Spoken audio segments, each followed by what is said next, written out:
Basa ng ating banal na kasulatan na pagbabatayan ng mensahe ng Diyos sa pamamagitan ng ating pastor na ipapatid sa atin ngayong umaga.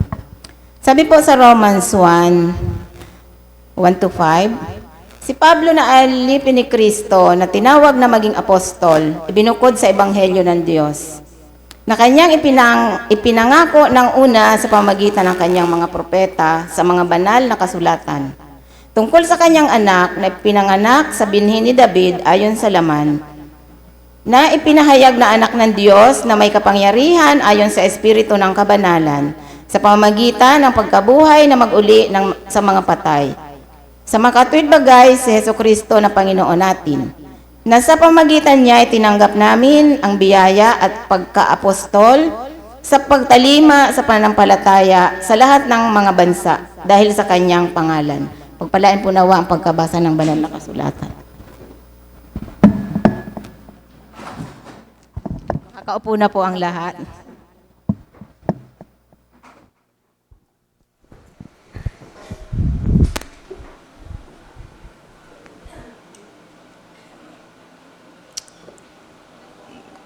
Amen. Kasama po natin ang Panginoon this morning. Amen po? Through the Holy Spirit, God is with us. Nagpapatuloy po tayo sa atin pong walkthrough sa Book of Romans o sa letter ni Paul sa mga Christians or church sa Rome. Ito po ay sinulat niya towards the end of his missionary journey, yung sa third missionary journey. At dito po ay ito pong ating text ngayon ay pinakamahaba na opening letter sa lahat ng mga epistles. Okay? So kung bakit mahaba yung opening niya rito kumpara sa iba ay wala po akong sagot doon, pero mahaba yung kanyang opening doon po sa pagsulat niya sa letter o pagsulat niya ng letter sa Christians sa Rome. Sa ating text po or sa opening letter po niya ay makita po natin yung dalawang katotohanan bukod pa dun sa pagiging servant and apostle niya. At yun ay katotohanan tungkol sa gospel ng Diyos at dun sa katotohanan tungkol sa believers in Christ. Ang tatakil po natin ngayon ay yung katotohanan tungkol sa gospel ng ating Panginoon. Verses 1-5 ng Romans chapter 1, verses 1-5. Let's all bow our heads and let's pray. Heavenly Father, we thank you so much for this day, Lord. Ito po ay araw mo at pagunita ng lahat ng iyong mga anak sa muli mong pagkabuhay sa mga patay, palatandaan na ikaw ang Mesaya, ang anak ng Diyos, ang aming hari at tagapagligtas na kung paano ikaw ay nabuhay sa mga patay, ay kami na mga sumasampalataya sa iyo ay merong muling pagkabuhay sa inyo, Panginoon. So, we pray that as we study your word, Panginoon, through the letter of Paul to the Romans, we pray that you would allow us to understand, Panginoon, ang mga salita mo. Ang aming puso ay nawa buksan mo upang maintindihan namin ang iyong naisituro sa amin sa umagang ito, Panginoon. Ito po aming dalangin sa pangalan ni Jesus. Amen. Amen. Okay. Let's begin with verse 1.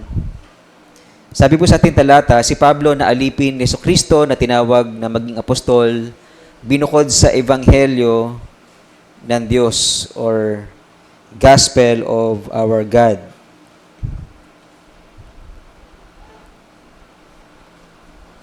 So, alam ni Apostle Paul na kanyang calling ay para i-preach ang gospel ng ating Panginoon Diyos. Okay. Ito po ay gospel ng Diyos, hindi po gospel ni Apostle Paul. At ito'y pareho po nung sa Gospel ni Matthew and Mark na Gospel of the Kingdom.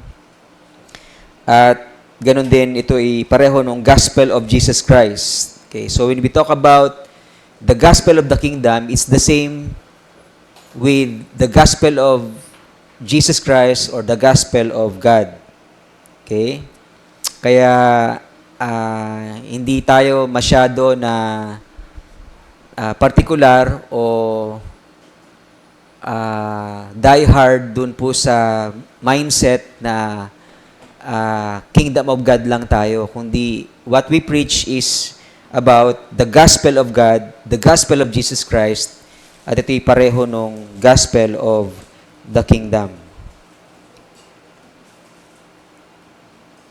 Now, siguro ang magandang tanong dito ay kung paano naiintindihan ni Apostle Paul yung gospel of God. Okay?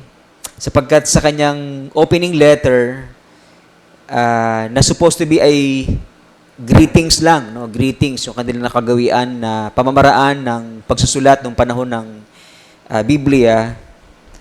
Pero sa style ni Apostle Paul ay hinabaan niya yung kanyang greetings at may kasama itong theological truths tungkol sa gospel ng ating Panginoon Diyos.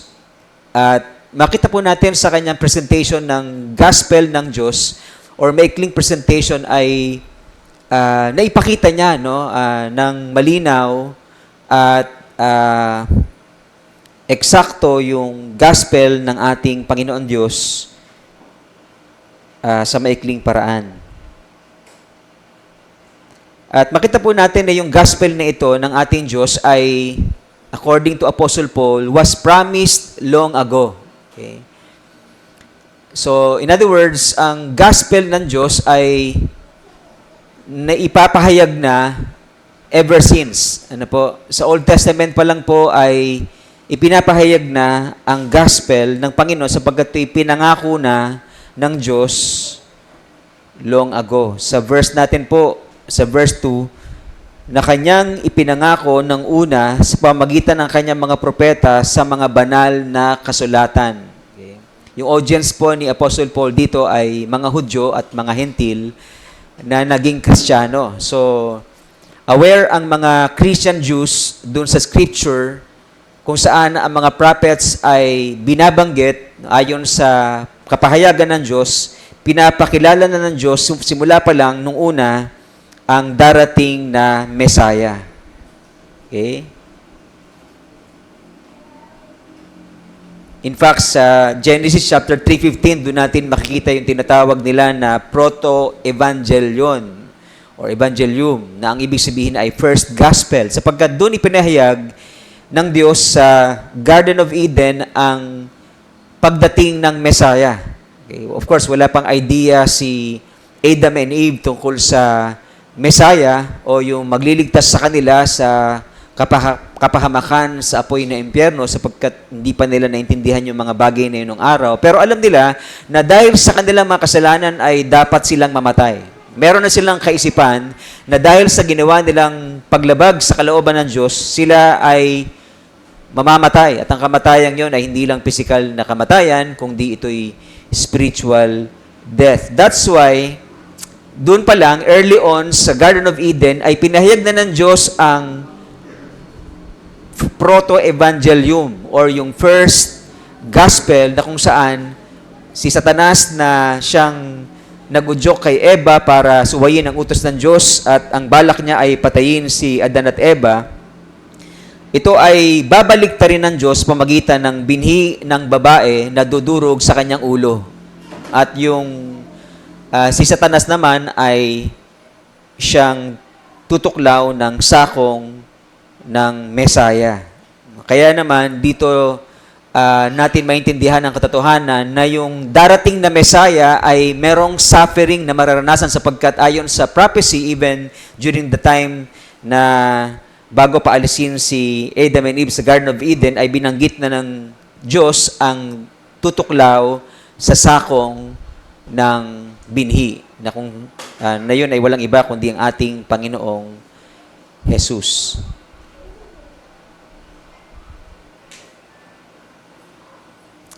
At ito pong proto-evangelium na ito, o yung first gospel na ito, ay progressively na-reveal sa Old Testament. Okay? Na nagkaroon ng progression sa idea ng Messiah na ito, na siya ay isang suffering servant, no? Na siya ay isang hari na maghahari sa kanila, sa bayang Israel, at magliligtas sa kanila sa kamay ng mga umaalipin sa kanila.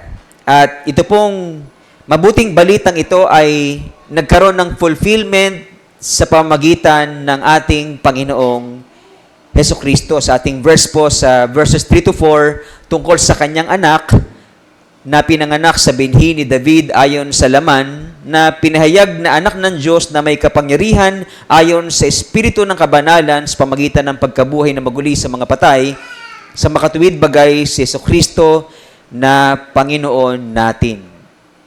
So ito pong mabuting balita na pinahayag na noon pa man sa lumang tipan ay na-fulfill sa katauhan ng ating Panginoong Hesukristo bilang Son of God. Okay. Si Jesus bilang Son of God ay only begotten. Ibig sabihin siya yung kaisa-isang anak ng Diyos. Okay? Maalala po natin na sa Exodus chapter 4 verse 22, ang Israel ay firstborn son of God. Tinawag ng Diyos ang Israel na kanyang bayan na firstborn son. Ganon din si David na tinawag ng Diyos na my firstborn son sa Psalms chapter 89 verse 27. Pero si Jesus lamang po ang only begotten Son. Kaya ito ipinahayag din ng Diyos kay David sa 2 Samuel chapter 7 verse 14, as 1 Chronicles chapter 17 verse 13, na mula sa kanya ay isisilang ang Messiah, ang hari na magliligtas sa kanila mula sa pagkakaalipin, at ang kaharian ito ay walang hanggan.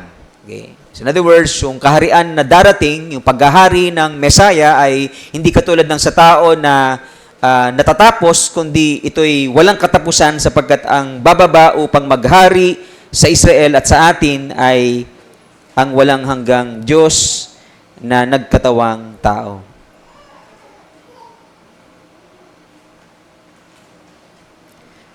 Now, ang Panginoong Hesus lang ang may title na Son of God. Pero praise God, maging sa Old Testament pa lang, ay inihanda na ng Diyos ang isang pamilya niya na kung saan ay tinatawag niya na kanyang mga anak. Sa Isaiah chapter 43 verse 6 at saka sa Hosea chapter 1 verse 10, ay sinabi ng Panginoon na mula sa south at mula sa north ay magmumula doon sa malayo ang kanyang mga anak na lalaki at mga babae hanggang sa dulo ng daigdig. Okay? So, praise God kasi yung title na Son of God, yun ay sa anak ng Diyos na walang iba kundi ating Panginoong Jesus. Pero tayo ay children of God. Okay? Children of God. Sabi mo sa tabi mo, you are a child of God.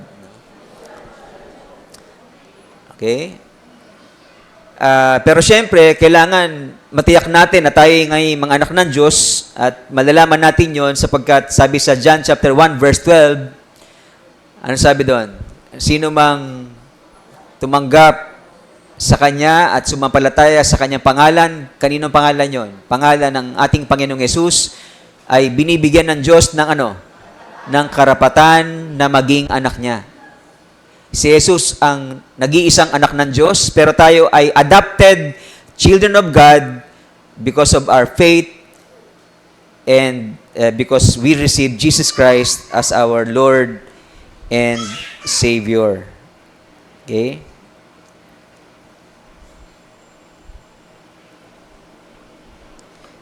Si Jesus din bilang ipinangakong Messiah o mabuting balita na siya'y maghahari sa atin, na magliligtas sa atin. Siya po yung, sa description ni Apostle Paul, siya ay yung incarnated from the line of David. Ano ibig sabihin ng incarnated? Yan ang Bible study namin nung Friday. Kaya sinagot na ni Sean eh.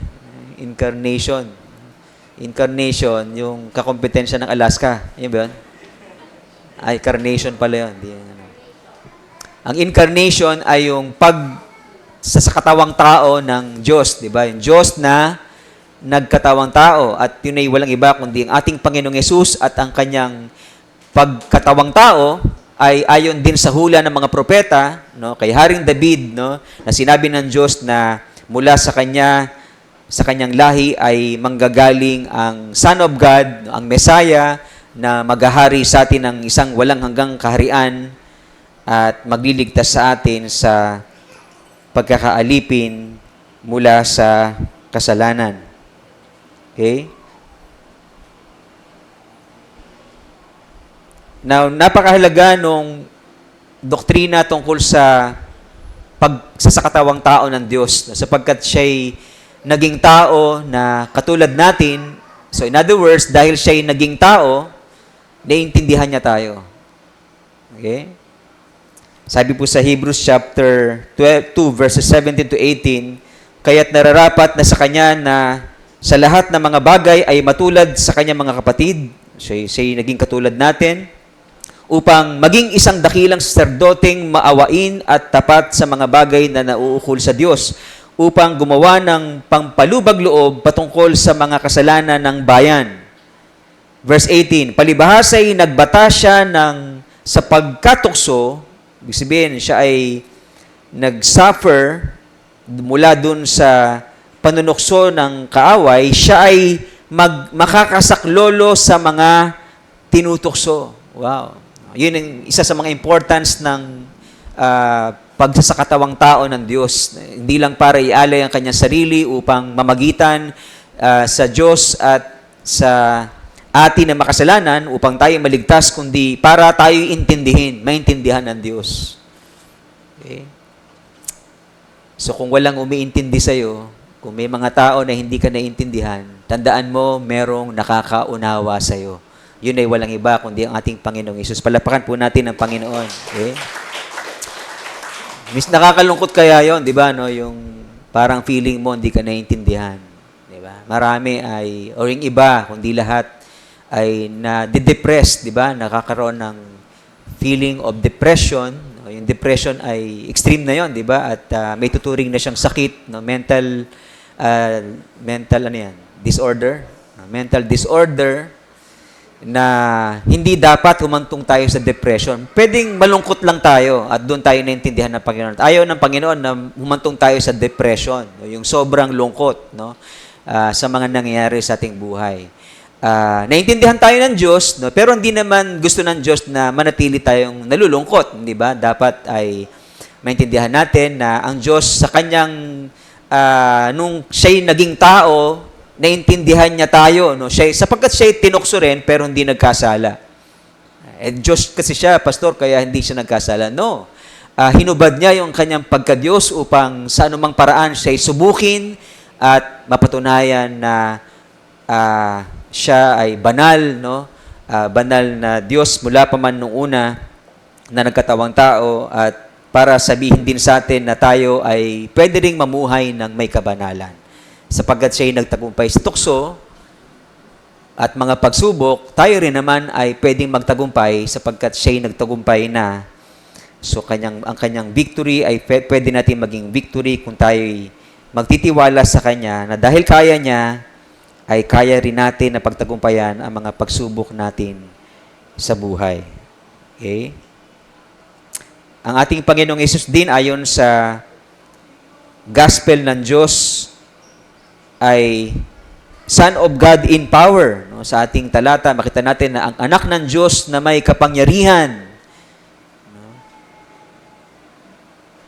Pinapakita po rito na ang anak ng Diyos ay hindi lamang po siya kasi di ba pag sinabing anak ng Diyos, ang nasa isipan ng karamihan, mas mataas yung tatay kaysa anak, di ba? Pero sa pagkakaintindi ni Apostle Paul at sa ipinahayag ng Diyos sa kanya, ang anak ng Diyos ay may kapangyarihan na equal with the Father. Okay? Equal with the Father.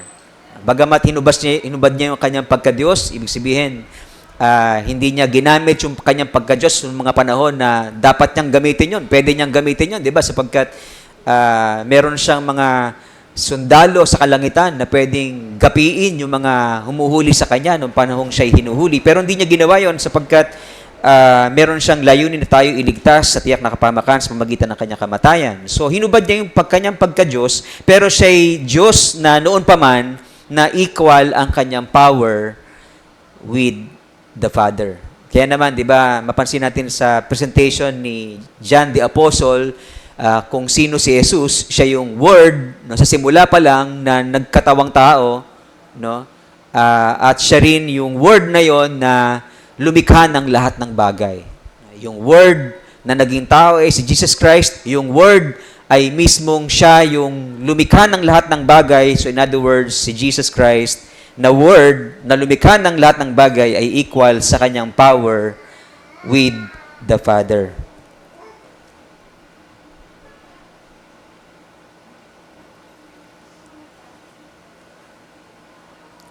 Binanggit din ni Apostle Paul na itong anak ng Diyos na may kapangyarihan, dinagdag niya pa ayon sa espiritu ng kabanalan. In other words, yung Son of God na ating nakikilala ay hindi lang Son of God in power, but Son of God in righteousness. Diba? Siya'y matuwid, no? Mula pa man nung una, at matuwid nung siya'y tinutukso, nagtagumpay siya sa kasalanan, sapagkat siya'y banal at hindi gagawing magkasala. Kung merong isang bagay na hindi kayang gawin ng Diyos, yun ay ang magkasala. Sapagkat siya'y banal sa kanyang being at yun ang nais ng Diyos na maging tayo. Ito'y topic natin next week, no? Yung emphasis tungkol sa atin bilang saints sapagkat tayo'y tinawag ng Diyos sa kabanalan sapagkat siya'y banal, no, na tumawag sa atin, tayo rin naman ay inaasahan niya na maging banal sa ating pamumuhay. At itong kanyang kapangyarihan at kabanalan ay lalong naging buhay o lalong naging matimbang nung siya ay nabuhay sa mga patay. Yung kanyang muling pagkabuhay ay isang palatandaan na siya talaga yung Messiah, siya yung Son of God na sinasabi sa banal na kasulatan sa lumang tipan na katuparan na magmumula sa lahi ni David na siyang ating magiging hari at tagapagligtas. And praise God sapagkat ang ating Diyos na pinaglilingkuran ng ating Panginoong Yesus ay Son of God in power, which means na tayo na mga anak niya ay dependent sa kanyang power. Okay? Kung ikaw ay may sakit, no, pwede kang pagalingin ng Diyos sapagkat siya'y may kapangyarihan. Amen po? Didiscuss namin yung last Sunday, yung healing, di ba? At natatanong kami kung of course, 'di ba, lahat tayo ay gusto namang pagalingin ng Diyos. Pero ang tanong, bakit yung iba ay hindi gumagaling? Dahil ba sa kulang sila sa pananampalataya, no? Si Paul siguro ay hindi kulang sa pananampalataya sapagkat siya ay nagpagaling ng mga iba't ibang uri ng karamdaman, 'di ba? At bumuhay ng patay. Hindi siya yung gumawa nun, pero meron siyang pananampalataya na sapat na kung siya'y magkasakit, siya'y gagaling, 'di ba? Pero may sakit siya na iniinda sa kanyang katawan. Sabi niya ay thorn in the flesh na hiniling niya sa Panginoon 3 beses pero hindi siya sinagot ng ating Panginoon. Kaya naman naisip namin na bagamat ang Diyos ay may kapangyarihan na magpagaling, meron din siyang kapangyarihan to say no at some point or to say wait, no, at some point. Kaya meron tayong idea na nakuha mula sa banal na kasulatan na ang sagot ng Diyos minsan ay ano? Yes, no, or wait, di ba? Naniniwala tayo, tanong ng isang estudyante sa atin nung Sunday, paano tayo ngayon mananalangin? Alam natin na ang Diyos ay makapangyarihan. Paano tayo mananalangin ngayon para sa ating karamdaman? Kung ang Diyos ay sumasagot ng no minsan, kung ang Diyos ay sumasagot ng yes minsan, or wait, paano tayo manalangin? Di manalangin tayo ayon sa sinabi ng Panginoong Hesus na manalangin kayo ng anumang, o humiling kayo ng anumang nais niyong hilingin sa Kanya, nang may pananampalataya, then God will grant it to you. Okay. So manampalataya tayo doon, at kung ibibigay niya ay praise God, kung hindi, alam natin na may purpose siya, katulad nung kay Apostle Paul. At yung kay Apostle Paul, actually, naintindihan niya eventually kung bakit hindi siya sinagot ni Lord dun sa thorn in the flesh na hinihiling niya na alisin ng Panginoon. Ang sagot sa kanya ni Lord, para hindi ka maging conceited, para hindi ka maging mayabang. No? At naging malinaw sa kanya na hindi sa lahat ng bagay ay ginagrant ni Lord ang ating mga kahilingan, sapagkat minsan meron siyang layunin na maaring hindi natin alam, or pwede nating malaman sa Diyos kung ating tatanong sa Kanya kung bakit hindi niya sinasagot ang ating mga panalangin. Or ano yung better na mas best na gusto niyang ibigay sa atin bukod sa hinihiling natin na isang bagay. But God is powerful. Amen po? God is powerful. Kahit tayo gumaling o hindi, still, the truth remains that God is power. The Son of God is powerful. Ang ating Messiah, ang mabuting balita tungkol sa ating Panginoong Hesus ay hindi lang siya bilang Son of God, bilang incarnate, no, nag-incarnate from the line of David, kundi siya rin ay ating Lord. No.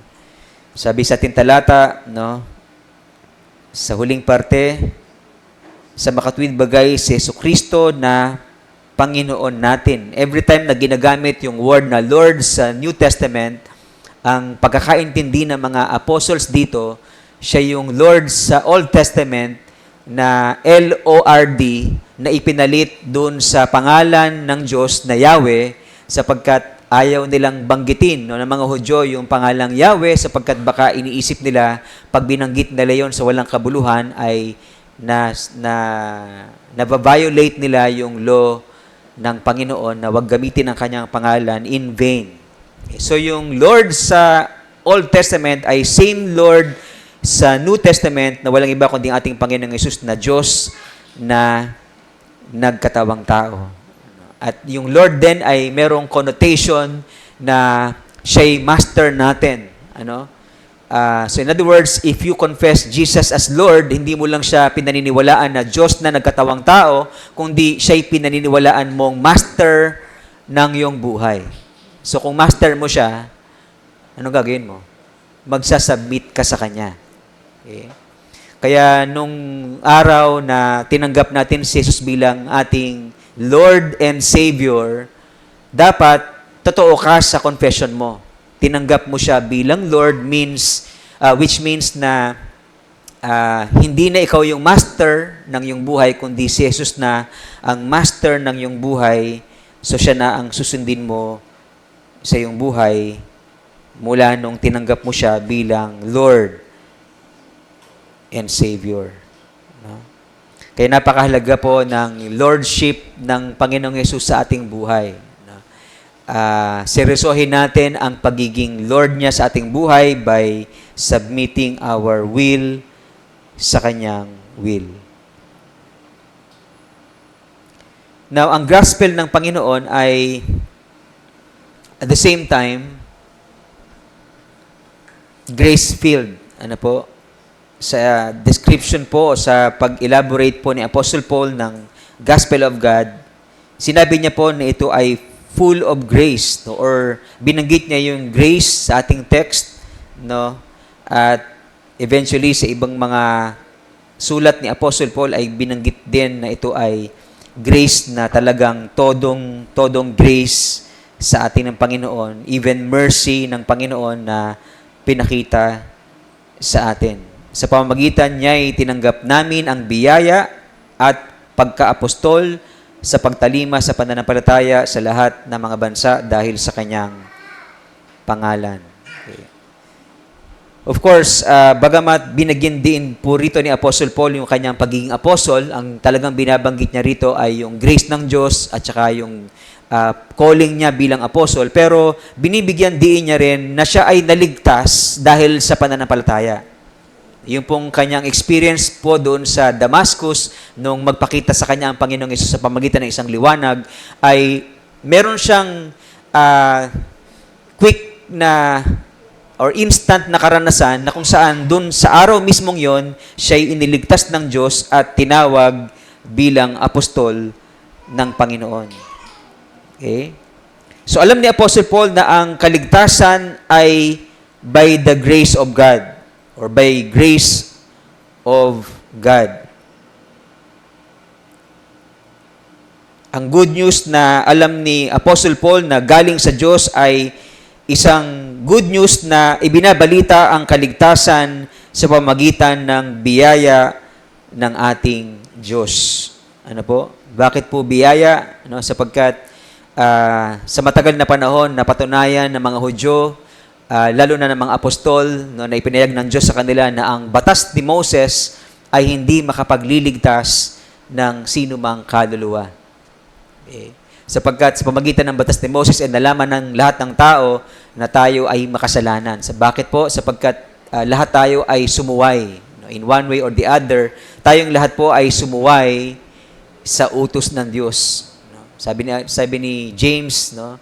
The brother of Jesus, na isa lang ang mamiss mo, isa lang ang ma-violate mo, isa lang ang mabigo mo sa mga utos ng Diyos, ay nabigo mo na ito lahat. Okay? So in other words, ang batas ni Moses ay hindi makapagliligtas po sa atin.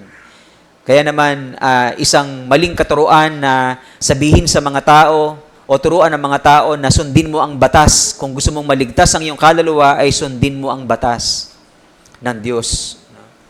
Isang false teaching po yun sapagkat hindi natin magagawang sundin ang batas sa kanyang kabuuan.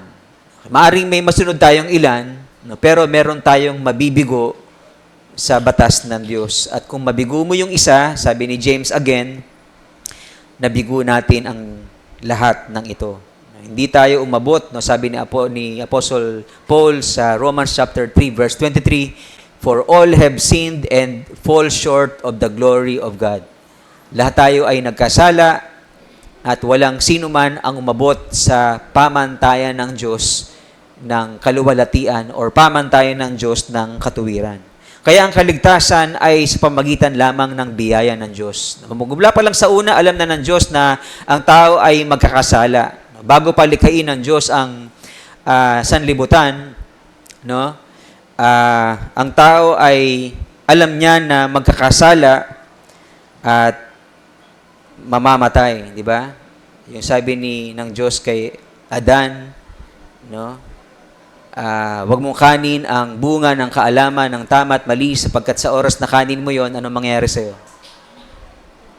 Mamamatay ka. May nagtanong nung Sunday sa Bible School natin na di ba alam na ng Diyos na bago niya likhain ang sanlibutan, alam na niya, no? By His foreknowledge, alam na ng Diyos na magkakasala ang tao at mamamatay, di ba? At ang kamatayan ngayon ay hindi lang physical death, kundi spiritual death. Ang tanong, bakit pa nilikha ng Diyos ang lahat ng bagay at maging ang tao? Gayong alam niya na merong paroroon sa impyerno at merong paroroon sa walang hanggang buhay sa kanyang piling. Ano sagot doon? Ano sagot? Bakit pinili pa ng Diyos na likhain niya tayo, gayong alam niyang may pupunta na impyerno at merong pupunta ng langit? Hindi ba niya mahal ang tao na alam niyang mapapahamak, nilikha pa rin niya? Ano sagot? Doon papasok yung sovereignty ng Diyos. Ang Diyos ay sovereign, so kung piliin niya na lumikha ng bagay na alam niya sa bandang huli ay merong mapapahamak at merong maliligtas, yun ay kanyang prerogative as God. Yun ay kanyang choice bilang Diyos at siya'y pinakamataas sa lahat. So therefore, meron siyang karapatan na gawin ang anumang gusto niyang gawin at alam niya ang kanyang ginagawa. Sapagkat binigyan niya ng laya ang tao na siya ay pumili, di ba? Tayo rin naman ay binigyan na Diyos ng pagkakataong pumili kung anong gusto nating gawin sa buhay, kung tayo ay susunod or susuway sa kalooban ng Panginoon. Nagkataon na may mga tao na mas pinipili ang sumuway sa Diyos at hindi manalig sa ating Panginoong Yesus.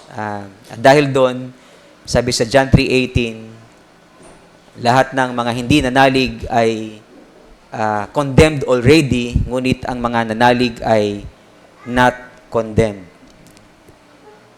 Alam ng Diyos ang lahat ng mga bagay nito na may mga taong posibleng tanggihan siya at patuloy na lumayo sa kanyang kalooban at hanggang sa kamatayan ay itanggi siya bilang Panginoon ng kanilang buhay.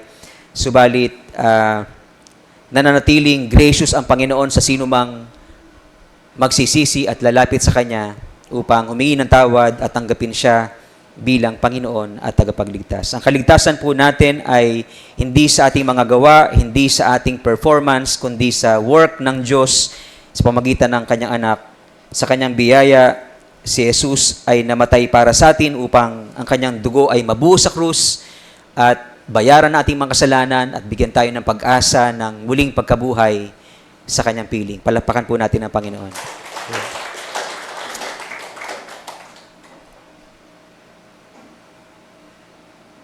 Ang gospel ng Panginoon Diyos according to Apostle Paul ay grace-filled, pero po ito ay merong expected result. No? Of course, hindi natin inaalis sa ating doktrina na bagamat ang salvation ay by grace alone, ito po ay merong resulta ng obedience of faith. No? Tingnan po natin sa verse na nating binasa, sa verse 5, na sa pamagitan niya itinanggap namin ang biyaya at pagka-apostol sa pagtalima sa pananampalataya. In English po, ito ay obedience of faith. No? Obedience of faith. Ano po yung ibig sabihin ng obedience of faith? Si Dr. Carson po ito po ang pinakita niya na maaring kahulugan ng obedience of faith. Ito po ay faith in Christ na naturally ay napupunta doon sa isang buhay na dedicated faithfulness to Christ. Ang atin pong pananampalataya at yung obedience sa Panginoon ay hindi po pwedeng paghiwalayin. So, sino man na tinanggap si Jesus bilang Kristo, bilang Panginoon at Hari ng kanyang buhay, siya po ay nagkakaroon ng isang bagong buhay na kung saan siya ay nagkakaroon ng faithfulness sa Diyos. At yung faithfulness na ito ay faithful to the point that we are obeying the commands of our Lord Jesus Christ. Okay?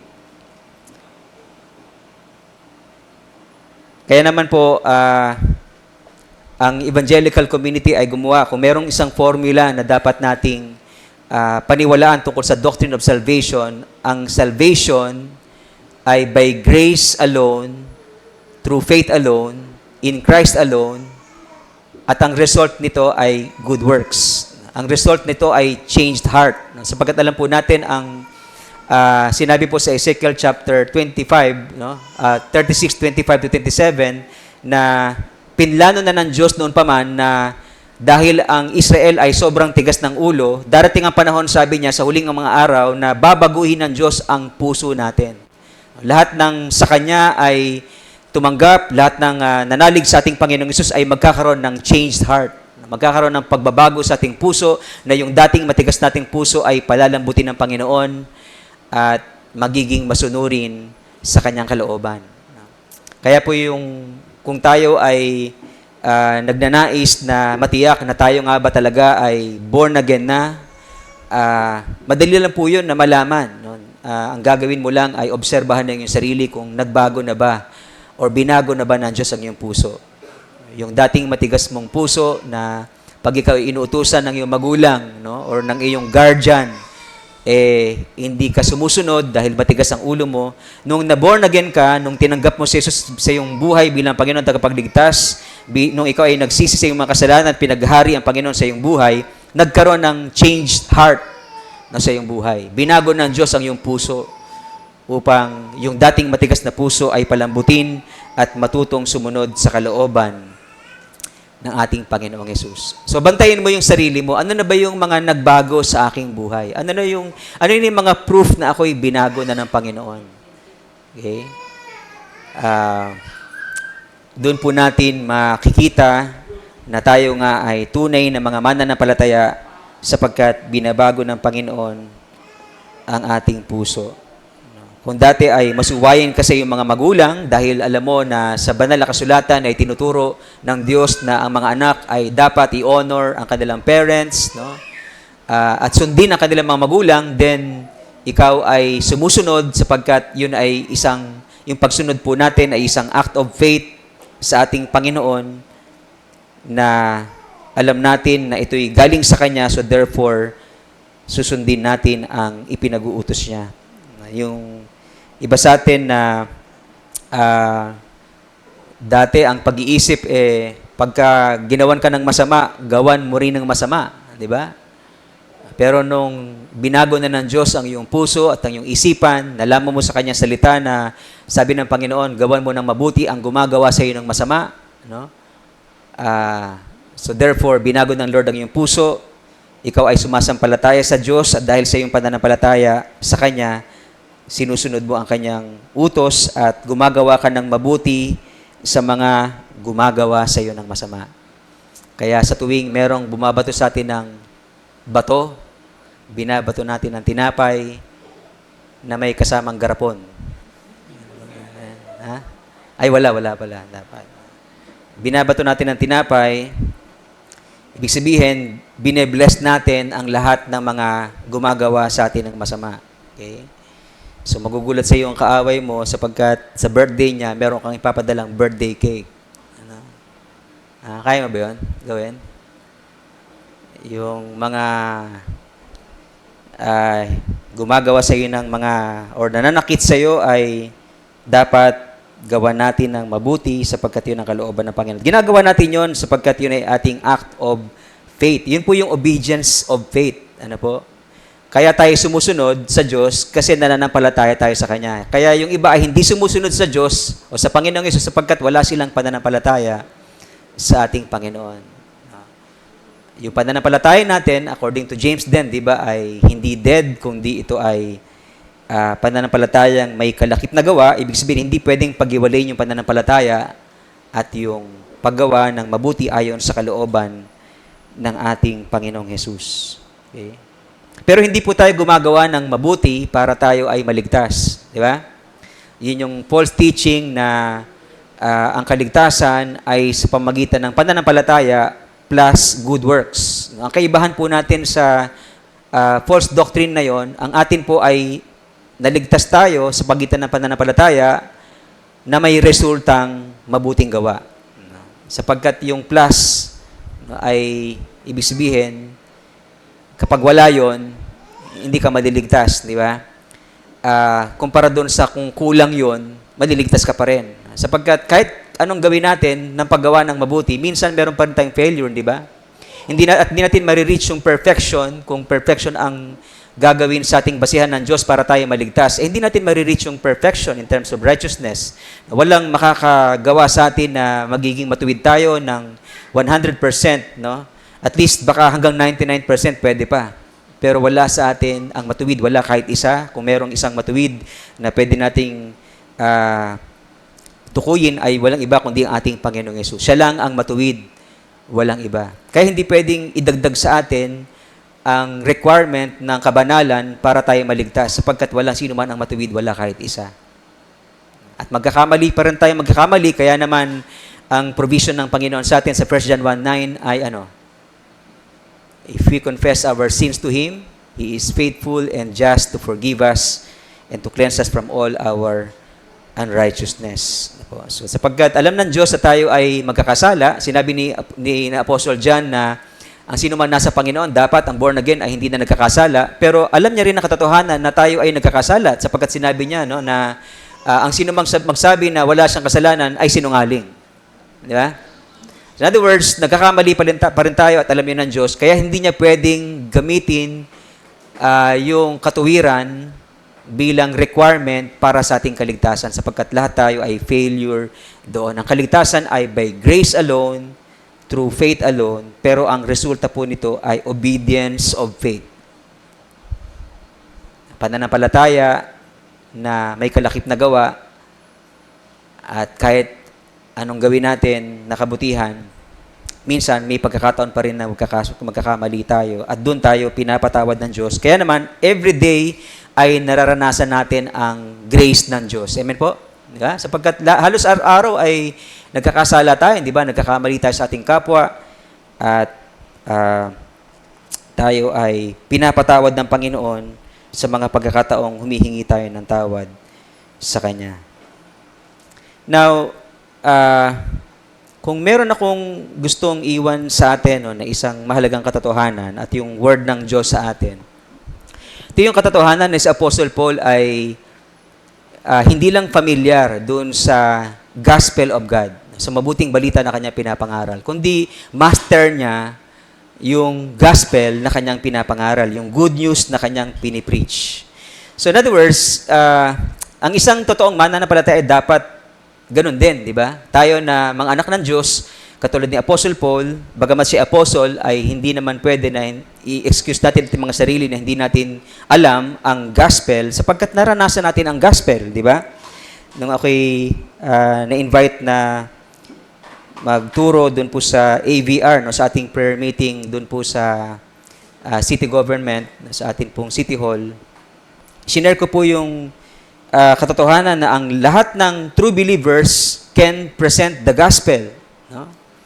Kung ikaw ay anak ng Diyos at totoong mananampalataya kay Kristo, then dapat alam mong i-share yung God's gospel or alam mong i-share yung good news ng kaligtasan sa ating Panginoon. Bakit? Sapagkat minsan mong naranasan na ikaw ay ilapit ng Ama sa anak. Di ba sabi ng Panginoong Yesus, unless the Father draws you to me, then tantamount yun na hindi tayo maliligtas. Di ba? Kailangan tayong ilapit ng Ama sa anak upang tayo ay buhaying muli sa huling araw ng ating Panginoon. Okay? So, lahat tayo at some point ng buhay natin ay naranasan natin na ilapit tayo ng Diyos sa kanyang anak. Okay? Papanong paraan? Sa pamagitan ng preaching ng gospel. Di ba? Sapagkat ang anak ng Diyos ay pareho ng word, di ba? Siya yung word na nagkatawang tao, ang Son of God na nakita natin according to the flesh at namatay para sa atin. So,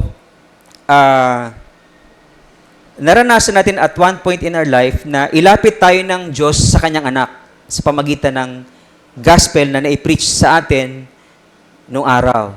Ako, nung nai-preach sa akin ng gospel, ako'y 16 years old noon, no?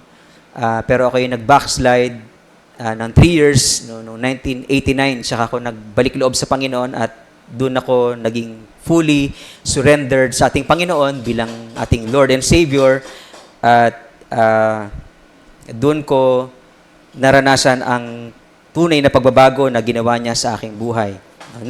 Nalaman ko na ako'y inilapit ng Diyos Ama sa kanyang anak sapagkat merong isang tao na ginamit niya para i-preach sa akin ang gospel na siyang naging dahilan upang makilala ko ang ating Panginoong Jesus. Tayo ay may kakayanan na mag-present ng gospel sapagkat ang isang true believer ay na-experience yung conviction ng Holy Spirit, di ba? Sapagkat ang banal na Espiritu ang nagko-convict sa atin sa kasalanan at sa katuwiran. So, alam natin sa buhay natin na hindi lang minsan, di ba, na tayo na-convict ng Holy Spirit na tayo ay sawayin sa ating pagkakamali at ituruan tayo at gabayan sa lahat ng katuwiran, kundi buong buhay natin ginagawa ito ng banal na Espiritu, di ba? Pero napaka-importante nung yung unang pagkakataon na yun na alam mo na sa iyong buhay ay nangusap sa iyo ang Diyos at nalaman mo ikaw'y makasalanan at na-convict ka ng Holy Spirit para ikaw ay magsisi at tanggapin si Jesus sa iyong buhay. Naranasan po natin yon. Bilang totoong believer ay naranasan din po natin na magsisi at manampalataya sa ating Panginoong Yesus. No? Bilang isang totoong believer, tayo ay naniniwala sa mga pangako ng Diyos na nandun sa kanyang gospel, di ba? John 3:16 for example, ako'y naintindihan ko yung katotohanan ng yon na ang lahat ng sumampalataya sa Kanya ay may buhay na walang hanggan, talagang overjoyed ako noon. Talagang sobra yung saya ko sapagkat alam ko sa aking sarili na ang Diyos ay tapat sa Kanyang pangako. So therefore, dahil sinabi niya na ang sino mang tumanggap sa Kanya, sino mang nanampalataya sa Kanyang anak ay may buhay na walang hanggan, therefore, naniniwala ako na ako'y may buhay na walang hanggan. Amen po? Palapakan po natin ang Panginoon. Okay? Ang true believer ay pwedeng humiling sa Diyos na siya ay bigyan ng kapangyarihan, di ba, ng lakas ng loob para i-preach ang gospel. Kamukha nung nangyari po dun sa kila Pedro at saka sa mga early believers na nung sila pine-persecute, no, at sila tinetreat ng mga Hudyo ay humiling sila sa Panginoon ng kapangyarihan at ng courage, no, na ipagpatuloy ang kanilang pangangaral at sila binigyan ng Diyos ng hinihiling nila at sila'y nakapangaral ng may buong tapang. So, lahat ng ito ay nagpapatunay na tayo bilang totoong believers ay walang excuse. No? Lahat tayo ay pwedeng i-share ang gospel. Alam ni Paul ang gospel na kanyang pinipreach at alam din natin ang gospel na yon sapagkat naranasan mismo natin ang mabuting balita na naipahayag sa atin at ang kapatawaran at buhay na walang hanggan na pinagkaloob sa atin ng Panginoon at ang karapatan na maging anak ng Diyos ay naranasan natin, so therefore, may share natin sa iba yon. Sabi nga, di ba, we cannot share what we do not have. At dahil meron tayong kaligtasan sa Panginoon, pwede nating ibahagi sa iba ang katotohanan ito para sa kanilang kaligtasan din.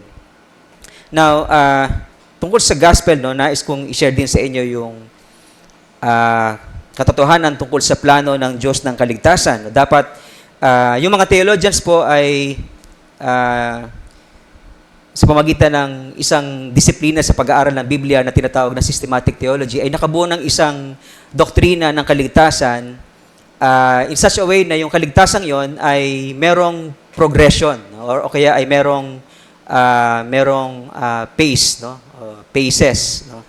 Sa una ay yung justification, ikalawa ay yung sanctification, at ang pangatlo ay yung glorification.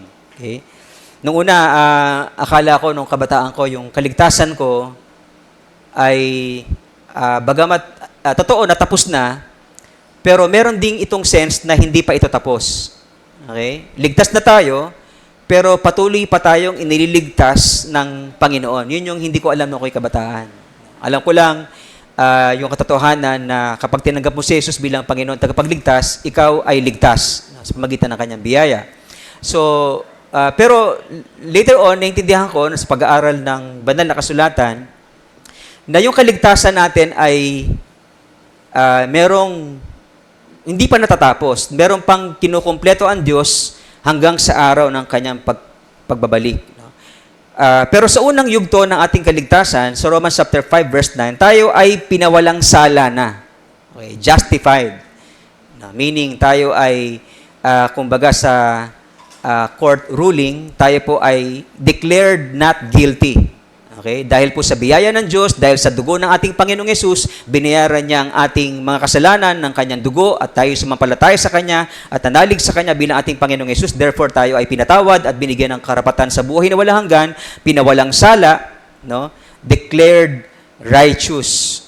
Para tayong, kumbaga, sa larawang pinapakita sa Revelation, tayo ay binihisan ng Diyos ng damit na puti, no, balabal na puti, na yun ay pagpapahiwatig na tayo ay sinuotan ng Diyos ng kanyang katuwiran sa pamagitan ng pananampalataya natin sa ating Panginoon. So, the moment na tinanggap natin, nung moment na yon, nung araw na yon, tinanggap natin si Jesus bilang Panginoon tagapagligtas, nagsisi tayo sa ating mga kasalanan, pinaghari siya sa ating buhay, then tayo ay pinawalang sala ng Diyos sa pamagitan ng dugo ng ating Panginoong Yesus.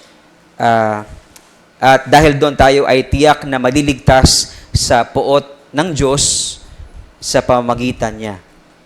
Praise God, no? Tayo ay ligtas sa puot ng Diyos dahil tayo pinawalang sala na. Pero dahil tayo ay nasa mundo pa na punong-puno ng kadiliman at maraming tukso, may tendency, di ba, na tayo ay magkasala pa o magkamali pa sa ating lakbayin bilang mga mananampalataya sa ating Panginoong Kristo. Kaya ang Diyos, sa pamagitan ng Banal na Espiritu, ay meron pang ginagawa sa atin upang tayo ay patuloy na pabanalin.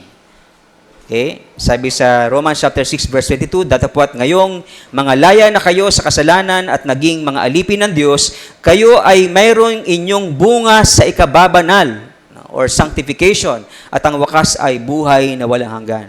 So, in other words, sa ating journey sa ating Christian life, no, bagamat tayo ay binihisan na ng Diyos ng katuwiran at yun ay minsanan no, na tayo ay itinuring ng Diyos na matuwid sa kanyang harapan, ngunit tayo ay nagkakasala pa rin or magkakasala, kaya naman tayo ay kailangan pa ring pabanalin. No? Parang araw-araw tayong katulad ng isang magulang sa kanyang sanggol, di ba, na araw-araw tayong pinaliliguan. Or sa bata na araw-araw uuwi ng madungis ay kinakailangang paliguan ng kanyang magulang. Ganon din po tayo sa ating Panginoon Diyos sapagkat tayo'y anak, naging anak, ngunit may pagkakataong tayo ay nagkakasala kung kaya tayo pinapaging banal ng Panginoon Diyos pamagitan ng banal na Espiritu na siyang nagsasanctify sa atin. At sa bandang huli, sa pagbabalik ng ating Panginoon, tayo po ay makakaranas ng tinatawag na glorification. Ito po yung sinasabi sa 1 Corinthians chapter 15, 51 to 54. Pakinggan ninyo ang hiwagang ito, hindi mamamatay ang lahat, ngunit lahat tayo'y babaguhin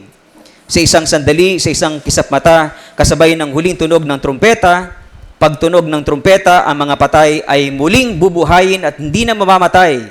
Babaguhin tayong lahat sapagkat itong katawang nabubulok ay dapat mapalitan ng di nabubulok at ang katawang namamatay ng di namamatay. Praise God po, no? So, kung natatakot ka na baka yung iyong face ay magkaroon ng maraming wrinkles, huwag ka mag-alala sapagkat darating ang araw, si Ate Sally ay magmumukhang 16 years old, no?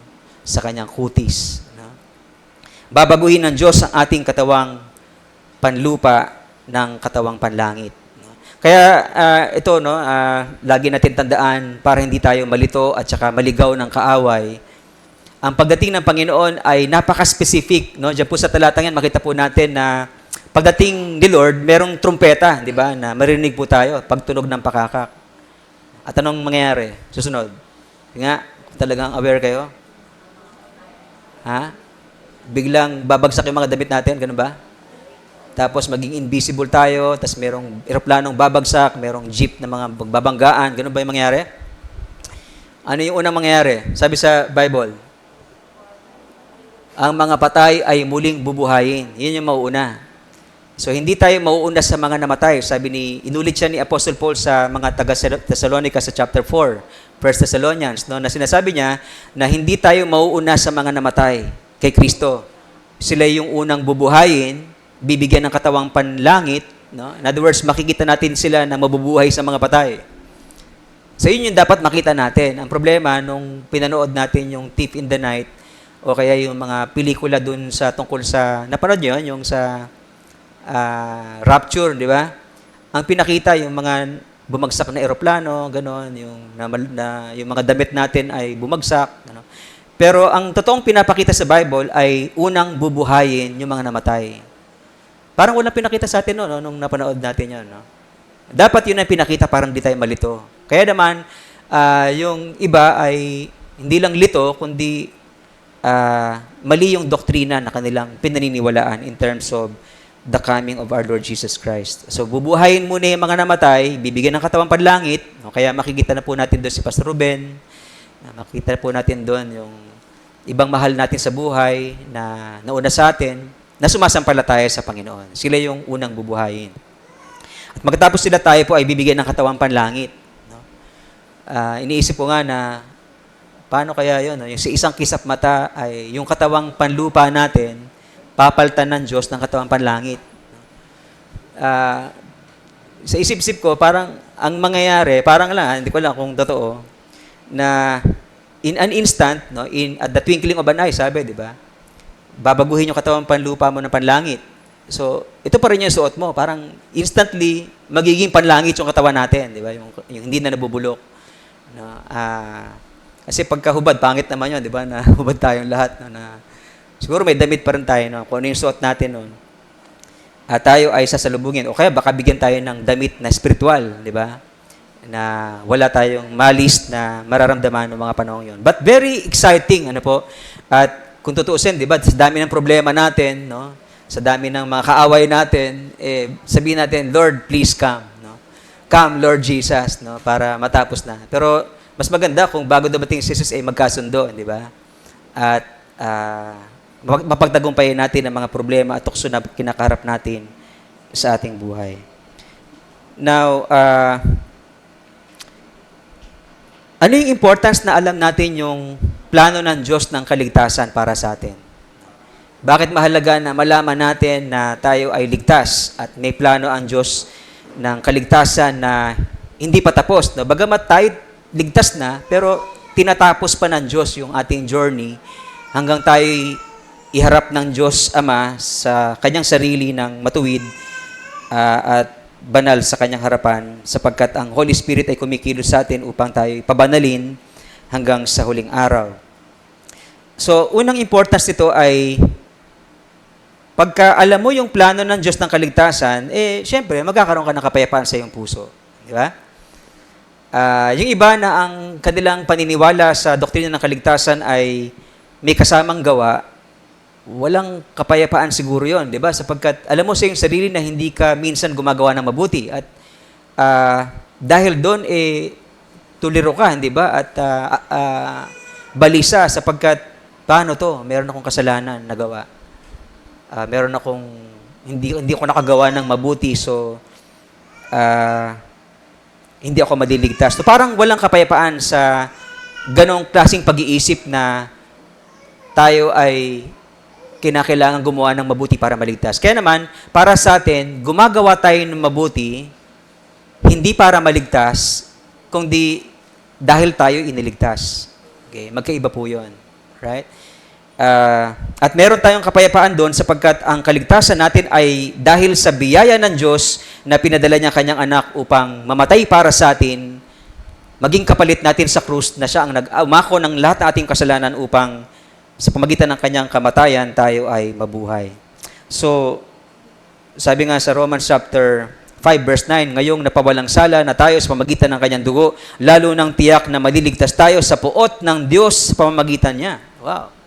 'Di ba? So, itong katotohanan ito ay magbibigay sa atin ng kapayapaan sapagkat sa araw ng paghuhukom, tayo ay hindi mapapahamak, ano? Hindi na tayo makakaranas ng puot ng Diyos o ng walang hanggang kapahamakan sa impyerno sapagkat tayo iniligtas dito ng Diyos dahil sa dugo ng ating Panginoong Hesus na nabuhos sa krus para sa kapatawaran ng ating kasalanan. So, ang tanong mo sa sarili mo, ikaw ba ay payapa sa iyong buhay? Alam mo ba na pag ikaw ay namatay, ikaw ay paroroon sa piling ng ating Panginoon Diyos, no? Meron tayong isang matanda, hindi naman siya elder ng church, pero matanda ng church na matagal na siya sa pananampalataya, pero nung tinanong ko siya, nanay, pagka ikaw ay namatay, saan ka pupunta? Hindi ko alam, pastor, saan ako pupunta? No? Matagal na siyang mananampalataya, pero wala siyang katiyakan. Ay, kung wala kang katiyakan, definitely, wala ka ring kapayapaan sa iyong puso, hindi ba? Sapagkat, hindi mo alam kung saan paroroon ng iyong kaluluwa. Nung ako'y tinorture ng kaaway, nung ako'y 19 years old, tinorture niya ako sapagkat pinapaisip niya sa akin lahat ng aking mga kasalanan. At dahil doon, ako ay, sabi niya, pupunta ng impyerno.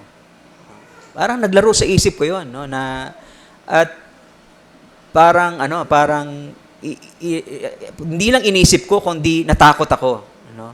At isang linggo ko na parang naranasan niyo na pinapahirapan ng kaaway na sa aking isipan, nilalagay niya sa aking isipan yung lahat ng mga kasalanan ko. Totoo naman yung mga pinapakita sa akin sapagkat ginawa kong lahat yon. At ang accusation niya, dahil dito ikaw ay paroroon sa impyerno. Talagang kinabahan ako noon, natakot ako noon, no, hanggang sa feeling ko pag namatay ako, ako'y pupunta ng impyerno. Until such time, no, nung makalipas ang isang linggo, meron ako nadampot na isang booklet sa aming shelves at ang title ay What Every Christian Should Know. No? At binasa ko yon mula dun sa pagpasok ko sa FEU noon time na yon.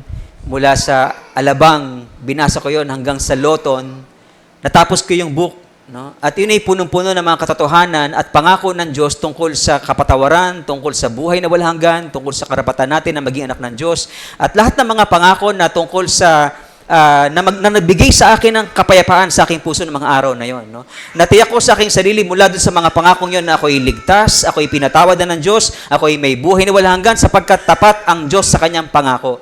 No? Nung matapos ko yung basahin, talagang humanap ako ng CR para doon ako magtatalon at magsisigaw sa Panginoon. At may nakakita sa akin na parang akala siguro baliw ako, no? Dahil sa overjoyed and peace na naranasan ko sa Panginoon. Talagang merong idudulot sa iyong kapayapaan ang mga pangako ng Diyos kung ito'y iyong paniniwalaan. Amen po?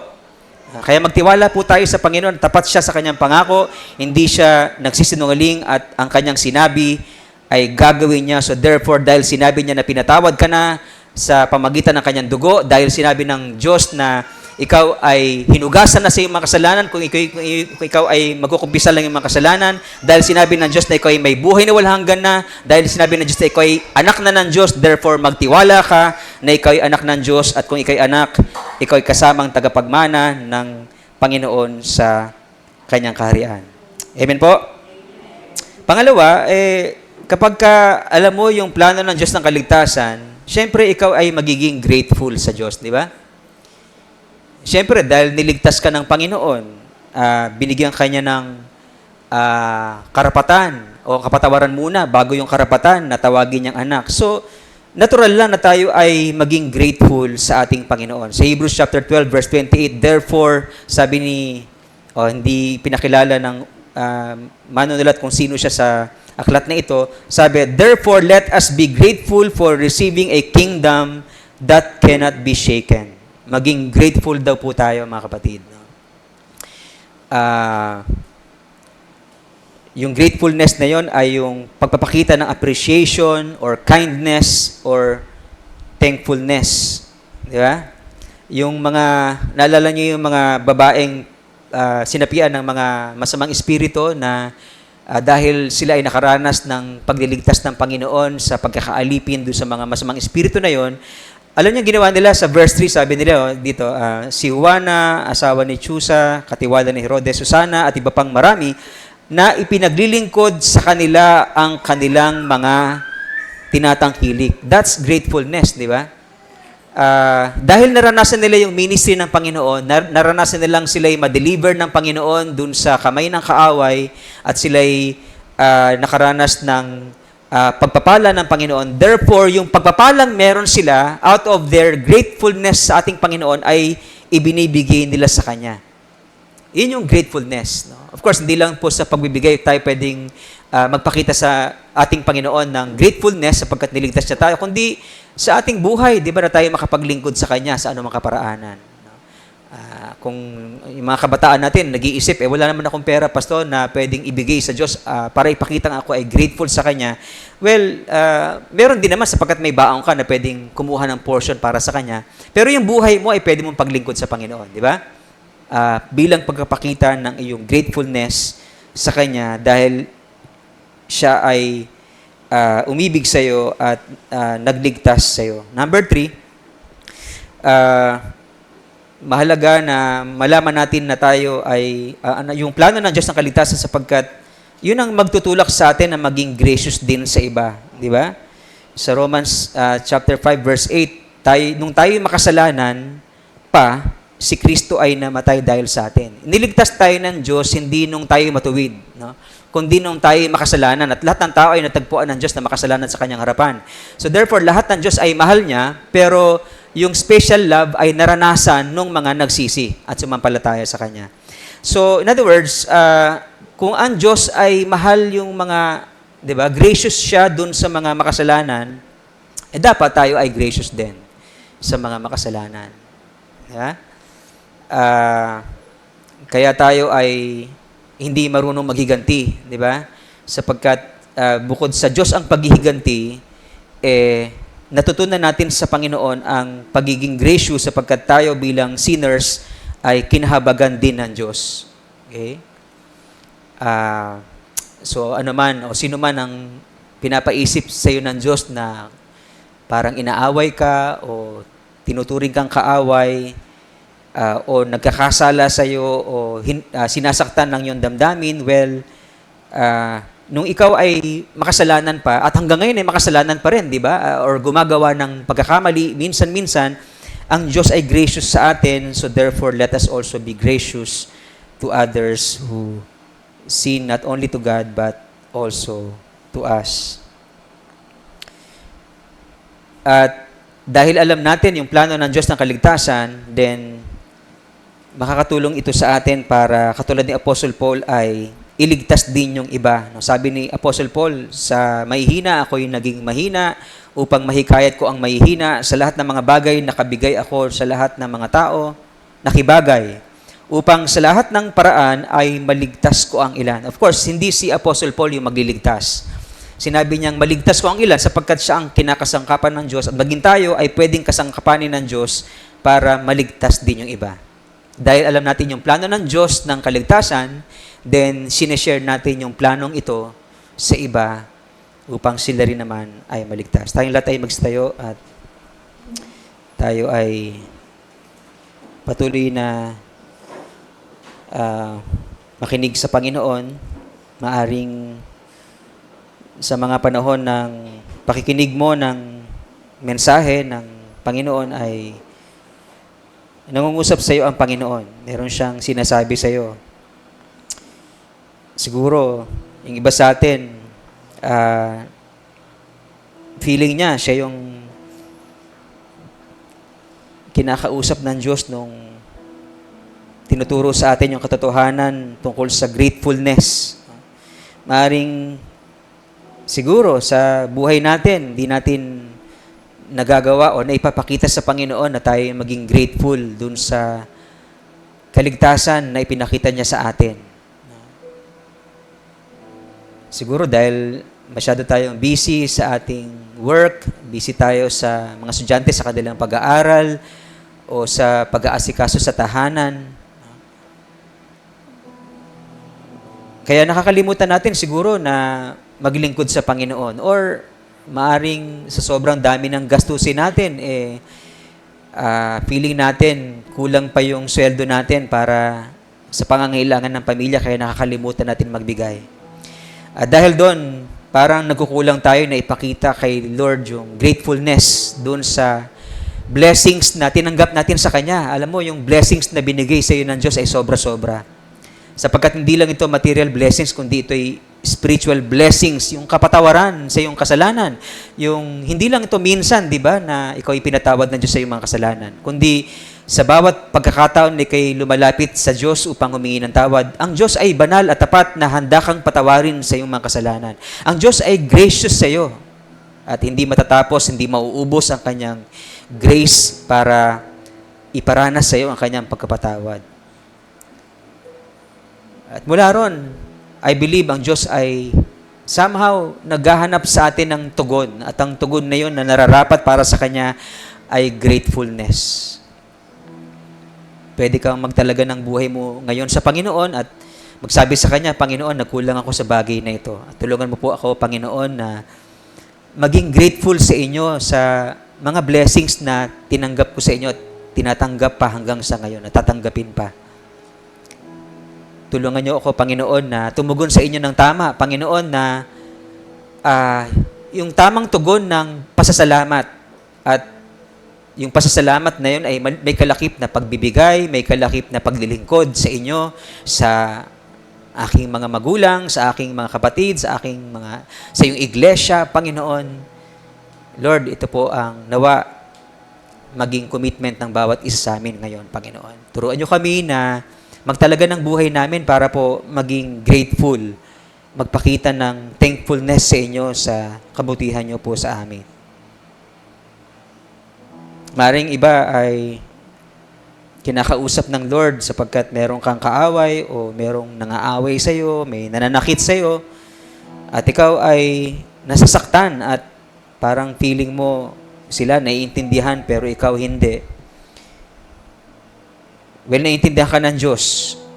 Pero gusto rin ng Diyos na ikaw ay maging gracious doon sa mga tao na hindi ka naiintindihan. Kaya, pwede natin din italaga yung ating mga sarili ngayon, kumita ang ating buhay para sabihin sa Kanya, Lord, turuan niyo po ako, Panginoon, na maging gracious sa iba sapagkat ikaw ay gracious sa akin. Lord, tulungan mo po ako, turuan, Lord, na sa mga tao na nanakit sa akin, no? Sa mga oras na to, Panginoong Yesus, humihiling ako, Panginoon, na turuan mo ako na maging gracious na katulad mo, Panginoon. Na magpatawad sa mga nagkakasala sa akin, tumulong sa kanila kahit na hindi sila karapat-dapat, gawan sila na mabuti ayon sa iyong ipinag-uutos sapagkat gusto mo na ako ay maging gracious, Panginoon, sa kanila sapagkat ikaw ay gracious sa akin. Let this be the prayer of our hearts this morning. Maring iba sa atin ay baka wala pang totoong peace of mind sapagkat meron ka pang pagdududa sa iyong sarili na ikaw ay nagkakasala at maaring ang dyablo ay dinadaya ka katulad ko nung araw na pinapakita sa iyo ang lahat ng mga kasalanan mo at sinasabing dahil dito ikaw ay paroroon sa impyerno. Merong half-truth sa sinabing yon ng kaaway sapagkat dahil sa ating mga kasalanan, sabi sa banal na kasulatan, tayo ay mapapahamak. The wages of sin is death. Pero hindi doon natatapos ang katotohanan. Hindi sinasabi ng kaaway ang karugtong nung talatang yon sa Romans chapter 6 verse 23. Totoo na ang kabayaran ng kasalanan ay kamatayan, pero ang kaloob ng Diyos ay buhay na walang hanggan sa lahat ng sumampalataya sa Kanyang anak. So therefore, kung ikaw ay nagdududa sa iyong kaligtasan, kung sa iyong sarili parang merong doubt sa iyong puso na baka hindi ka paroroon sa langit o baka ikaw ay paroroon sa impyerno, well, ang Panginoon Diyos ay nais sabihin sa iyo ang katotohanan na mahal ka niya at ayaw kanyang mapahamak. Gusto niya na magkaroon ka ng kaligtasan at buhay na walang hanggan sa kanyang piling. Ngunit kailangan mong gumawa ng isang napakahalagang desisyon. At ang desisyong yon ay yung lumapit ka sa Diyos na may kapakumbabaan sa iyong puso. At humingi ng tawad sa iyong mga kasalanan. Aminin ng lahat ng iyong mga kasalanan at tanggapin siya bilang iyong Panginoon tagapagligtas. Kung yun ang gagawin mo sa mga oras nito, titiyakin ng Panginoong Diyos na ikaw ay papatawarin niya. Ikaw ay huhugasan niya sa lahat ng iyong makasalanan. At titiyakin niya sa mga oras nito na ikaw ay bibigyan niya ng karapatan na magkaroon ng karapatang maging anak niya. Sapagkat sabi niya sa kanya mga salita, ang sino man tumanggap at nanalig sa kanya, kay Jesus na ating Panginoon, ay bibigyan ng Diyos ng karapatang magkaroon ng buhay, ng karapatang tawaging anak niya. But again, kailangan mong lumapit sa Diyos. Kailangan mong magpakumbaba at humingi ng tawad sa Kanya at manalig sa Kanya. Kung ito yung panalangin ng iyong puso, no? Kung nais mo na ikaw ay magkaroon ng katiyakan ng buhay na walang hanggan, kung nais mo na ikaw ay lumapit sa Diyos at humingi ng tawad at tanggapin si Jesus sa iyong puso bilang Panginoon at tagapagligtas, maaari ba na itaas mo ang iyong kamay at sabihin sa Kanya, Lord, itinataas ko po ang kamay ko sa iyo. Tanda na ako'y lumalapit sa iyo ngayon at humingi ng tawad sa aking mga kasalanan. At gusto ko, Panginoon, na tanggapin ka bilang aking Panginoon at tagapagligtas upang ako'y mapatawad mo at magkaroon ng katiyakan ng buhay na walang hanggan. Kung ito yung panalangin ng puso mo, just raise your hand to God. Sabi mo sa Panginoon, Lord, tinataas ko po ang kamay ko sa iyo, tanda ng aking pagsisisi at pananampalataya sa iyo. Nais ko pong ipahayag ang aking pananampalataya sa iyo, Panginoong Yesus. Nais kong magsisi sa aking mga kasalanan. Taas mo ang kamay mo sa Panginoon, huwag ka mahiya. Huwag mo isipin ng katabi mo, isipin mo na ito'y pagkakataong binibigay sa iyo ng Panginoon Diyos upang ipadama niya sa iyo ang kanyang pag-ibig, upang ikaw ay patawarin niya at bigyan ng katiyakan ng buhay na walang hanggan. Pero kailangan mo magpahayag ng pananampalataya mo. Kaya itaas mo ang kamay mo sa Kanya, Lord, darito po ang aking kamay. Tinataas ko po sa inyo, Panginoon, tanda na ako'y lumalapit ng may pakumbaba at humihingi ng tawad sa inyo at tinatanggap ka bilang Panginoon tagapagligtas. Salamat sa mga nagtaas ng kamay. Pwede ba nasabihin mo yung panalangin to mula sa iyong puso? Sabihin mo sa Panginoon, Panginoong Jesus, nagpapakumbaba po ako sa inyong harapan. Humihingi ng tawad sa lahat ng aking mga kasalanan. Patawarin niyo po ako, Panginoon. sa lahat ng mga kasalanan na gawa ko sa inyo at sa aking kapwa. At nagpapasalamat po ako sa inyo, Panginoong Yesus, sapagkat namatay ka sa krus para bayaran ang aking mga kasalanan. Kaya tinatanggap ko po ng may pananampalataya ang kapatawarang nanggagaling sa inyo. At Panginoong Yesus, binubuksan ko po ang pinto ng aking puso. Panginoong Yesus, tinatanggap kita bilang aking Panginoon at tagapagligtas. Magmula ngayon, kayo na po ang maghari sa aking buhay. Hindi na po ako masusunod, kundi kayo na ang masusunod mula ngayon.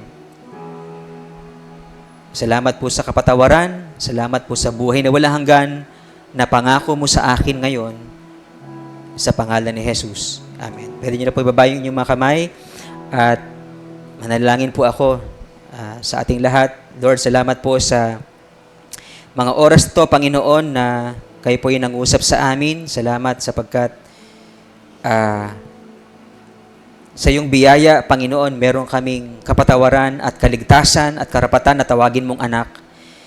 At dahil anak mo kami, Panginoon, ang iyong banal na Espiritu ang nagpapatotoo nito, Panginoon, na kami iyong mga anak. Kami rin ay tinawag mong tagapagmana. Pinili mo upang maging kasamang tagapagmana ng iyong anak na si Jesus, Panginoon. Salamat po sa katiyakan ng kapatawaran, katiyakan ng buhay na walang hanggan sa iyong piling. At naniniwala kami dahil ito'y iyong sinabi, ito'y iyong gagawin. So therefore, we put our trust in you, Father God, that indeed your words are true, Panginoon. Na kami pinatawad mo na, kami may buhay na walang hanggan, kami tinuring mong anak, Panginoon, at may mana sa langit. Sa araw ng iyong pagbabalik, Panginoon, dadalhin mo kami sa iyong kinaroroonan upang doon ay makasama ka namin ng walang hanggan. At Panginoon, habang hindi pa nangyayari yon, dalangin ko po ng bawat isa sa amin, itulungan mo na maging tapat sa inyo, Panginoon, sa araw-araw na aming buhay. Tulungan niyo po kami, Panginoon, na sa mga bawat pagsubok at tukso na aming kakaharapin, Panginoon, ay magtagumpay kami katulad ng iyong anak na si Jesus, kung paano siya'y nagtagumpay mulang nung siya'y nagkatawang tao, Panginoon, siya'y nagtagumpay sa lahat ng tukso at kasalanan. Dahil sa tagumpay mo, Panginoong Yesus, kami magtatagumpay din sapagkat kasama ka namin na siyang gumagabay sa amin. Kasama ka namin, Banal na Espiritu, na siyang sumasaway sa amin sa lahat ng mali at gumagabay sa amin sa lahat ng katotohanan. At ikaw, dakilang Diyos, ang kumikilos sa amin upang ang aming pagnanasa ay maging sang-ayon dun sa iyong kalooban. Panginoon, binabago mo ang puso ng iyong mga anak. Pinapalambot ito upang maging masunurin sa iyong kalooban. So salamat po, Panginoon. Inaasahan po namin ang mga pagbabagong ito na makikita namin sa aming mga sarili sapagkat ikaw ay kumikilos sa aming mga buhay. Sinasanctify kami, Panginoon, until such time na ikaw ay dumating, Panginoon, na kami pinanatiling banal, Panginoon, ninyo sa inyong harapan sa pamagitan ng Banal na Espiritu. Salamat po sa biyaya mo ng kapatawaran, biyaya ng buhay na walang hanggan, at nawa, Panginoon, ang katotohanan ito ay hindi lang manatili sa four corners of this church, Father God, but we pray, Father, na kagamitin niyo kami po ang bawat isa sa amin upang kaming lahat ay magkaroon ng tapang, lakas ng loob para ibahagi ito sa iba. Ang mabuting balita ng kaligtasan mula sa inyong anak na si Jesus. Lord, dalangin po namin ang mga may kaarawan at anibersaryo, Panginoon, sa kanilang kasal. Lord, we pray that you would continue to bless them.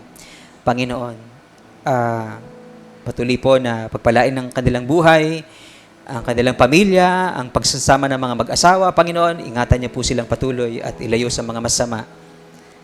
Ganon din, Panginoon, ang mga may karamdaman, patuloy po naming nilalapit sila sa inyo, Panginoon. Kami, sa mga sandali ito, meron sa amin, marahil sa mga sandaling ito ay may dinadalang karamdaman sa kanyang katawan.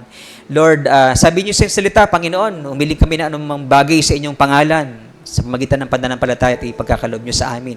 So Lord, even ngayon, Lord, yung pangakong yun ay pwedeng maging totoo sa amin. Kaya naman, sa pangalan ng aming Panginoong Jesus, pwede mo hawakan anumang bahagi ng iyong katawan na may karamdaman at manampalataya ka sa Panginoon. In Jesus' name, Lord, we pray for your healing touch to be upon us. Sa pangalan ni Jesus. Igawad mo, Panginoon, sa pamagitan ng iyong biyaya at kapangyarihan ang kagalingan sa iyong mga anak na humihiling sa inyo na may pananampalataya. Sa pangalan ni Jesus, Panginoon, we pray, Father God, for your healing touch to be upon our sick bodies in Jesus' name. Alam mo, ang mga pangalan ng bawat isa sa amin, every Wednesday, we pray for them by names, Lord. We pray, Father God, in Jesus' name, for your healing touch. Maging doon sa Panginoon, sa mga kapatiran namin na may pangangailangan, kulang yung kanilang sweldo sa kanilang araw-araw na pangangailangan, Lord, we pray for your provision to be upon them, Panginoon. Dalangin namin ang na matutunan ng bawat isa yung susi, Panginoon, ng pagpapala na tinuturo mo sa iyong salita, na unahin namin ang iyong kaharian at ang iyong katuwiran at lahat ng bagay ipagkakalob niyo po sa amin. Lahat ng kailangan namin sa buhay ay ipagkakalob niyo. So turuan niyo po, Panginoon, ang bawat isa na matutong unahin ka namin sa aming buhay. Matuto kami, Panginoon, na maging matuwid sa lahat ng aming mga transaksyon, sa lahat ng aming mga ginagawa sa buhay, Panginoon. Masumpungan mo kami na ginagawa ang katuwiran mo. Nang sa gayon, mabuhos sa bawat isa sa amin ang iyong pagkapala. Lord, we pray continually, Panginoon, sa mga kapatid namin na nasa abroad. Ilayo niyo po sila sa masama, Panginoon, at patuloy na ingatan, pagpalain. Salamat sa iba naming kapatid, Panginoon, na nakauwi mula sa ibang bansa. Si Sister Baby, nakasama namin ngayon. Lord, we pray that you continue to bless her, Panginoon. Siya na patuloy mong ginagamit din na maging blessing sa iyong church. Patuloy mo siyang i-bless. Kanyang entire family, maging kanyang health, Panginoon.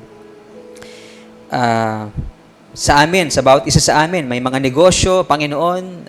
Lord, we pray for wisdom, Panginoon, sa aming pamamahala ng mga negosyo. Ng righteousness sa aming pag-administer, Panginoon, ng aming business. Maging sa mga working, Panginoon, we pray for wisdom, increase, Panginoon, sa aming mga kinikita, Panginoon. Lord, we pray that you would bless your people, Panginoon. Patuloy kaming humihiling, Banal na Espiritu, Panginoon, ng inyong pagpupuspos sa amin. Inaamin po namin, Lord, na hindi po namin kayang mabuhay sa mundong ito kung wala ka. At salamat dahil mula nung tinanggap ka namin, Panginoong Yesus, bilang aming Panginoon tagapagligtas, tumahan sa amin ang Banal na Espiritu. Kaya naman, we pray, Father God, na puspusin niyo kaming patuloy ng inyong Santong Espiritu. Hindi lang kami naranasan namin yung pagtahan, kundi yung kapuspusan ng Holy Spirit, yung ipadama mo sa amin, even sa mga sandaling ito, Panginoong Yesus. Fill us with your presence, Holy Spirit. Let your Spirit flow, Panginoon, sa buhay ng bawat isa. At masumpungan mo kami, Panginoon, dahil sa kapuspusan mo sa amin ng inyong Santong Espiritu, Panginoon, na kami nagtatagumpay sa lahat ng mga tukso at pagsubok. Sa kakarapin namin mga tukso ngayon, Panginoon, sa darating na linggo at mga pagsubok, kami magtatagumpay sa pangalan ni Jesus sapagkat sa mga sandaling ito, Panginoon, kami pinalalakas mo. Kami pinupuspos mo, Panginoon, na inyong Santong Espiritu. At makikita sa amin ang bunga ng Banal na Espiritu ng pag-ibig, kabutihan, kagalakan, pagpipigil sa sarili, at iba pang mga mabubuting bagay na nais mong likhain sa aming mga buhay. Lord, sa pamagitan ng inyong lingkod, ay gawad niyo po ang inyong biyaya sa bawat isa sa Kanya na makapag-iingat sa inyo upang hindi kayo magkasala at makapaghaharap sa inyo sa Kanya sa walang kapintasan at may malaking kagalakan sa Kanyang kaluwalhatian. Sa isang Diyos na ating tagapagligtas, sa pamagitan ng ating Panginoong Jesucristo, sa Kanyang kapurihan, karangalan, kadakilan, kapangyarihan, mula pa nung una, ngayon, at magpakilanman. And all of God's people say, Amen. Amen.